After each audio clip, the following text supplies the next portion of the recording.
Bom, gente, boa tarde a todas, a todos. É um carinho enorme estar aqui. Adoro esse festival. Estou muito feliz de Carol estar aqui na frente esse ano. Vida longa ao festival e à presença de Carol e a todos nós que gostamos de poesia. Eu pensei numa história assim, eu pensei mais do que dizer poemas meus. Eu pensei em fazer uma viagem por aquilo que foi fundamental na minha vida do ponto de vista para escrever. Então, assim, antes de começar recitando poema mesmo, eu queria contar duas histórias muito rapidamente, que eu acho que essas histórias foram... Vou começar a mexer no meu baú aqui da feira. Eu acho que essas histórias foram as histórias que mais marcaram a minha infância e talvez tenham sido o definidor de eu querer escrever. Um é O Assassino da Honra ou A Louca no Jardim, que é um cordel, do Caetano Cosme da Silva. Na verdade, é um romance de cordel. Ele tem 165 estrofes, não é qualquer coisa. É um romance de cordel. E outra é a história da Princesa da Pedra Fina, que também tem 151 estrofes. Não é qualquer coisa, não. Esse é do Leandro de Barros. E o que significou isso na minha vida? Eu não conheci nenhum dos dois inicialmente na forma de cordel. O romance da história da Princesa da Pedra Fina, eu conheci ele ao redor de uma fogueira. Eu tinha uns 5 anos de idade. E tinha um camarada maravilhoso chamado Seu Zé Pedro, lá em Bodocó, que era um grande contador das histórias. Uma das minhas grandes tristezas foi não ter podido filmá-lo, registrá-lo antes dele partir, dele se encantar. E ele era um cara que fazia muitas coisas de madeira, de coxo, de porteira. E quando ele ia lá para o sítio, a gente esperava ele, como se Deus fosse chegar. Então, a meninada inteira enlouquecia, a gente juntava pau, fazia fogueira, porque nós íamos ter teatro de noite. Porque ele contava história, ele não contava só história, ele pulava, gesticulava, fazia a voz dos bichos. E eu conheci a Princesa da História da Pedra Fina, que não faz diferença de qualquer grande história de imaginação e de encantamento que os meninos leem hoje, seja nos contos de fadas tradicionais, seja nos contos que contam agora, seja de Harry Potter ou seja do Senhor dos Anéis, porque tem bicho, monstro, tem mal e bem muito definido, que é a história de quê? 3 camponeses muito pobres, e um tinha imaginação. Enquanto um sonhava em comer banana, o outro queria conhecer a Princesa da Pedra Fina. Por conta disso, o pai expulsa ele de casa, porque desejar conhecer a Princesa da Pedra Fina vinha trazer problemas domésticos para aquela família pobre. Ele vai-se embora no mundo. Eu vou contar muito rapidamente. Chega passando por um rio, encontra um diamante. Ele nem sabia que era um diamante. Ele vai se tomar água no rio, encontra um diamante, pega esse diamante, chega numa cidade e tenta vendê-lo. É uma coisa tão cara, tão fina, que ninguém compra.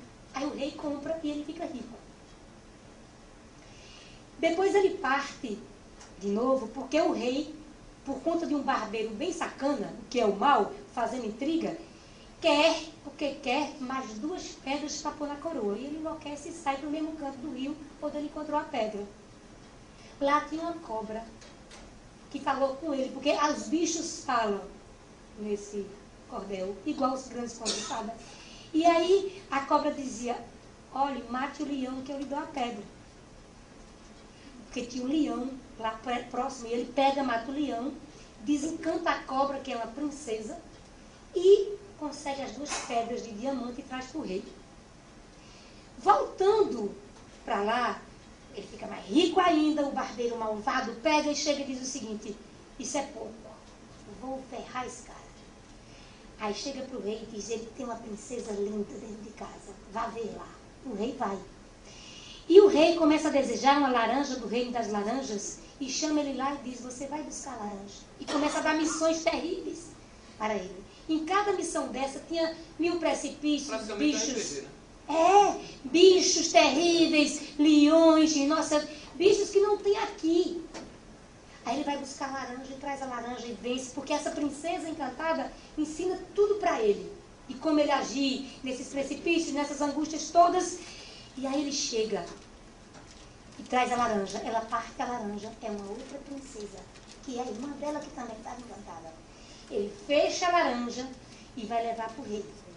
Não satisfeito com isso, o barbeiro disse: seu rei, tem 2 princesas lindas naquela casa. Aí o rei disse: eu quero as princesas, vou mandar ele para o reino das limas, buscar uma lima especial. Sai esse pobre louco e diz: eu vou morrer porque lá tem isso e aquilo. Chega lá, enfrenta todos os bichos do mundo, bicho que tem chifre, todos os bichos, os males, volta com o limão. Abre o limão, é outra princesa encantada. Aí, não satisfeito com isso, o barbeiro disse: eu vou dar um golpe final e vou mandar ele para o inferno. Aí disse: seu rei, ele tem que descer para os infernos para entregar uma carta para o seu pai. Ele chega em casa desesperado, conta para a primeira princesa que é com quem ele ama, diz: não, vai estar tudo certo. Vou fazer uma magia, você vai sair de lá, vou lhe trancar dentro de casa, você vai criar barba, vou botar muito enxofre, você vai ficar fedendo na enxofre, vai passar 1 ano e você vai voltar. Ela livra ele do alçapão que ia levá-lo para o inferno. Acontece tudo isso, ele volta com uma carta para o rei, dizendo que o rei mandou dizer, que o pai dele, o pai do rei mandou dizer que está muito triste lá porque está sem barbeiro e que precisa de um barbeiro para lhe fazer a barba, que mande o barbeiro no alçapão. Como ele chegou muito lascado, barbudo, cheirando a enxofre, o rei acreditou que ele vinha do inferno mesmo, pegou o barbeiro, botou no alçapão, desceu o buraco abaixo, eles se livraram do barbeiro, ele ficou feliz para sempre, volta para casa, pede perdão ao pai, à mãe, encontra os irmãos pobres, que casam com as outras 2 princesas, e acabou a história. Entrou por uma perna de pinto, saiu por uma de pato, sim, o rei mandou dizer que comprasse 4. Este foi o meu primeiro contato com a literatura. Eu não vou contar A Louca do Jardim, porque isso aqui eu chorava, gente.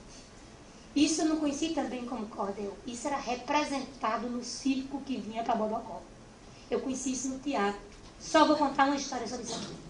Quando o circo chegava, eu e meu sobrinho Agnaldo, que temos quase a mesma idade, porque eu sou amiga dos meus sobrinhos e não dos meus irmãos, porque como eu sou a mais nova de 14, os meus irmãos mais velhos casaram, tiveram, e esses são os meus irmãos. Os meus sobrinhos são meus irmãos. A gente já fazia a maior treta. Vamos ajudar o povo do circo para entrar de graça. Quem entra liso. Então chegava no circo e fazia: quer água? Quer um docinho? Quer alguma coisa? E pegava as coisas de casa escondida e levava o povo do circo. E a gente fazia a maior amizade e garantia 15 dias inteiros. O que eles precisavam, 15 dias inteiros de bilheteria livre. E a gente ia para o circo os 15 dias que estavam lá. E a primeira vez que eu vi O Assassino da Honra da Louca, que é um dramalhão maravilhoso, e eu chorava de soluçar, assim.